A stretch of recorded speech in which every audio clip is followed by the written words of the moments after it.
Thank you ಋಷಿಕ್.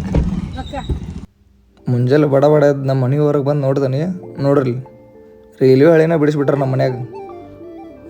ಇಷ್ಟುದ್ದ ಐತೆ ನೋಡ್ರಪ್ಪ railway ಹಳಿ.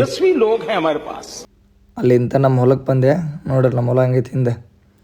ನಮ್ಮ ಟ್ಯಾಕ್ಟರ್ ನೋಡ್ರಿ ಡೀಸೆಲ್ ಇಂಜಿನ್ ಅದ, ರಾ ಪವರ್ ಹೆಂಗೈತೆ ನೋಡ್ರಿ ಅದ್ರ ಹೊಲ್ದಾಗ ಹೆಂಗೆ ತಕೊಂಬರುತ್ತೆ ಕುಂಟಿ. ನೀನು ನಾವು ಟ್ಯಾಕ್ಟರ್ನಾಗ ಹತ್ತಿ ಒಂದು ಸ್ವಲ್ಪ ವೀಡಿಯೋದು ಮಾಡಿ ನೋಡ್ರಿ ಹೆಂಗೈತಿ ವ್ಯೂ, ಹೆಂಗೈತೆ ನಮ್ಮ ಹೊಲ. ಕಮೆಂಟ್ ಮಾಡ್ರಿ ಮತ್ತು ನಮ್ಮ ಹೊಲ ಹೆಂಗೈತೆ ಅಂತಂದು. ಅಲ್ಲಿಂದ ಮತ್ತು ನಮ್ಮ ಮನ್ಯಾಗ ಸೀದಾ ಬೆಂಗ್ಳೂರಿಗೆ ಹೋಗಂಬ ಅಂತಂದ್ರೆ ನಮ್ಮ ಮನ್ಯಾಗ ಒಂದು ಸ್ವಲ್ಪ ಊರಿಗೆ ಹೊಂಟಿದ್ರೆ ಅದಕ್ಕೆ ಸ್ವಲ್ಪ ಅವ್ರನ್ನ ಏರ್ಪೋರ್ಟಿಗೆ ಬಿಟ್ಟು ಬರೋದೈತೆ. ಅಯ್ಯೋ ಇಲ್ಲಿ ನೋಡ್ರಿ ಬೆಂಗಳೂರು ಎಂಟ್ರೆನ್ಸಿಗೆ ಟ್ರಾಫಿಕ್ ಚಲೋ ಅದ. ಅಲ್ಲಿಂದ ಸೀದಾ ಏರ್ಪೋರ್ಟಿಗೆ ಬಂದೆ, ಹೆಂಗೈತೆ ನೋಡ್ರಿ ಬೆಂಗಳೂರು ಏರ್ಪೋರ್ಟ್.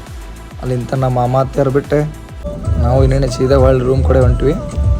ನಾವು ನೋಡ್ರಿ ಮುಂದಿನ ಕಾರ್ ಅದಾವ, ಪಾರ್ಕಿಂಗ್ ಇಡೋದು ಅನ್ಪ. ಇಂಥವ್ರ ಸಂಬಂಧ ಗಾಡಿ ಹೊಡಕ್ಕೆ ಬೇಸರ ಆಕೈತಿ. ಓಕೆ ಫ್ರೆಂಡ್ಸ್, ಮತ್ತೆ ಸಿಗೋಣ.